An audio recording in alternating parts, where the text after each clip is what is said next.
விட்டாச்சு லீவு. பிள்ளைங்களுக்கு ரொம்ப குஷியாக இருக்கும். ஆனால் பெற்றவங்களுக்கு தான் கஷ்டமாக இருக்கும். எந்நேரம் 5 ரூபாய கொடு 10 ரூபாய கொடு அப்படின்னு சொல்லிட்டு குர்குரே லேஸு சிப்ஸுன்னு திடுன்னு ஓடி போய் வாங்கி சாப்பிட்டுக்கிட்டே இருப்பாங்க. சரியாக சாப்பாடு சாப்பிடாம லீவெல்லாம் இந்த மாதிரி அன்ஹெல்த்தி ஃபுட்டை சாப்பிட்டு உடம்பை கெடுத்துக்குவாங்க.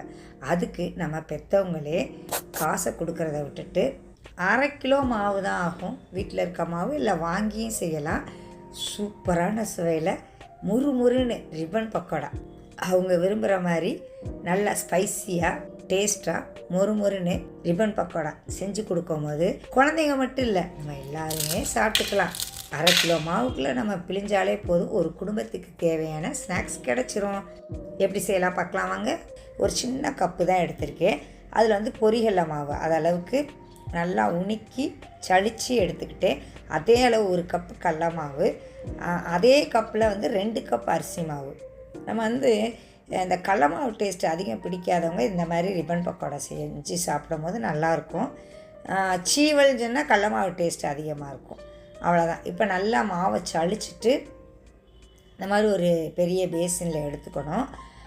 அதுக்கப்புறம் நம்ம ஸ்பைசி டேஸ்ட்டுக்கு ஏற்ற மாதிரி நான் வந்து ஓமம் சீரகம் பூண்டு அதை உணுக்கி போட்டிருக்கேன். அதோட பெருங்காயம், நம்ம கரம் மசாலா போடனா போட்டுக்கலாம். நம்ம டேஸ்ட்டுக்கு ஏற்ற மாதிரி மசால் பொடி சேர்த்துக்கலாம். நான் இந்த மாதிரி சேர்த்துருக்கேன். தேவையான அளவு உப்பு, 2 ஸ்பூன் தனி மிளகாய் பொடி, காரத்துக்கு தக்கன சேர்த்துக்கிங்க. உண்மையிலேயே ஸ்பைஸியாக தான் இருக்கும். எல்லா பிள்ளைங்களுக்கும் பிடிக்கக்கூடிய சுவையில் தான் இருக்கும். 1 ஸ்பூன் எண்ணெய். இது வந்து கிட்டத்தட்ட 350 கிராம் தான் இருக்கும். அதுக்கு மேலே இருக்கவே இருக்காது. 300லேருந்து 350 கிராம் தான் இருக்கும் மாவோட அளவு. அப்படியே எல்லாத்தையும் ஒன்று இணக்காக கலக்கணும். இந்த ஓமம் சீரகம் பூண்டு அரைச்சி போட்டேன்ல, அதை வந்து பவுடராக போடணும், இல்லாட்டி வடிகட்டி போட்டிருக்கணும். அது நான் பண்ண மிஸ்டேக்கு.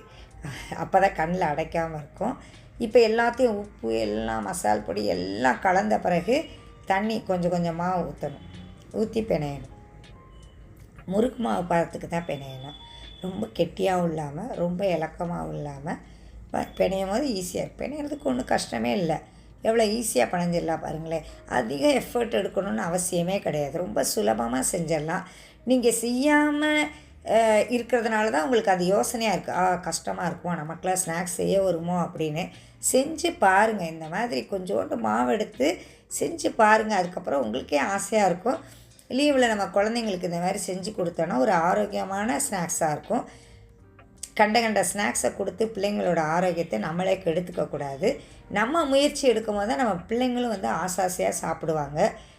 அந்த காலத்தில் வந்து அண்டா நிறையா செஞ்சாங்க. அவ்வளோலாம் வேணாம், இவ்வளோ செஞ்சாலே போதும். 1/2 கிலோ அளவுக்குள்ளே செஞ்சாலே போதும். அழகாக அன்னன்னைக்கு சாப்பிட்டுக்கலாம். தேவையான அளவு ஸ்நாக்ஸ் இருக்கும். அது மாதிரி யார் வீட்டுக்கு டக்குன்னு விருந்தாள் வந்தாலும் எடுத்து வைக்க ஈஸியாக இருக்கும். சுத்தமான எண்ணெய், தூய்மையான பொருள், அப்போ ஆரோக்கியமாக தானே இருக்கும். டேஸ்ட்டாகவும் இருக்கும். நம்ம நினைக்கிற மாதிரி காரசாரத்தை போட்டுக்கிட்டோம்னா டேஸ்ட்டாகவும் இருக்கும். நம்ம டேஸ்ட்டுக்கு தக்கன போட்டு செஞ்சுக்க வேண்டியதான். ஆனால் ரொம்ப வேகமாக செஞ்சிடலாம், அதிக நேரம்லாம் ஆகாது. இந்த மாதிரி சீவலுக்கு உரிய சில்லு, அதாவது ரிப்பன் பக்கோடாக்கும் அதே தான். இந்த மாதிரி 2 கோடு போட்ட மாதிரி இருக்கும். அது வந்து ரொம்ப ஒல்லியாக தான் இருக்கும், முறுக்களவுக்கு திக்காலாம் இருக்காது. அதனால தான் அந்த ஓமம் சீரகம் பூண்டெல்லாம் வந்து அடைக்காத மாதிரி பார்த்துக்கிங்கன்னு சொல்கிறேன். இது முறுக்குக்கு 3 கண் இருக்குது, 1 கண் இருக்குது, இல்லை அதை விட நிறையாவும் இருக்குது. நம்ம வந்து இந்த மாதிரி உருண்டையை உருட்டி வச்சுட்டு உலக்கில் போட்டுக்கணும்.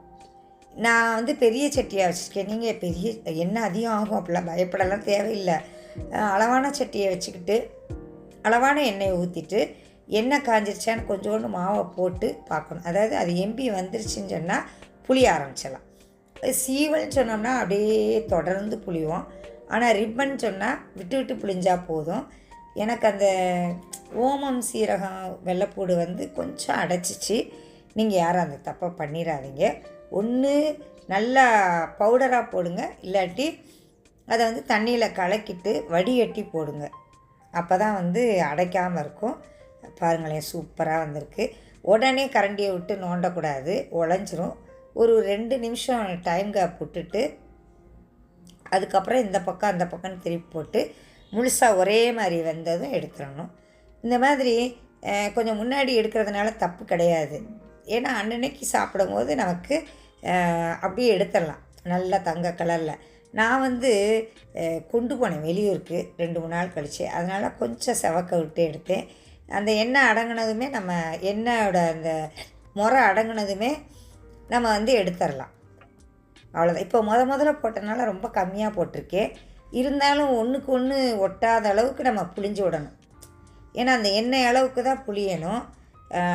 இடம் விடாமல் புளிஞ்சிட்டோன்னா வேகமாக புளிஞ்சிடலாம்.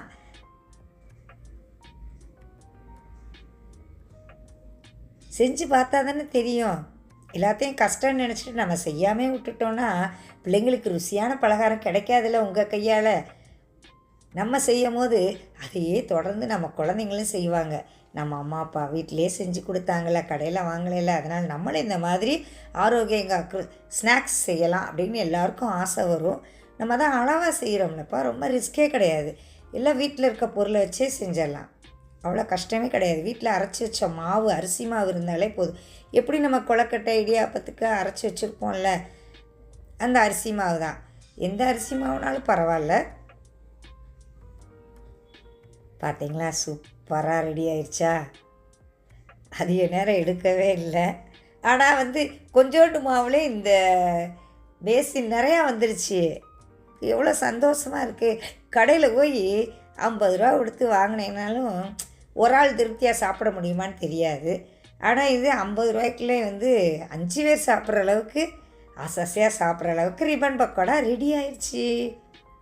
அவ்வளோதாங்க.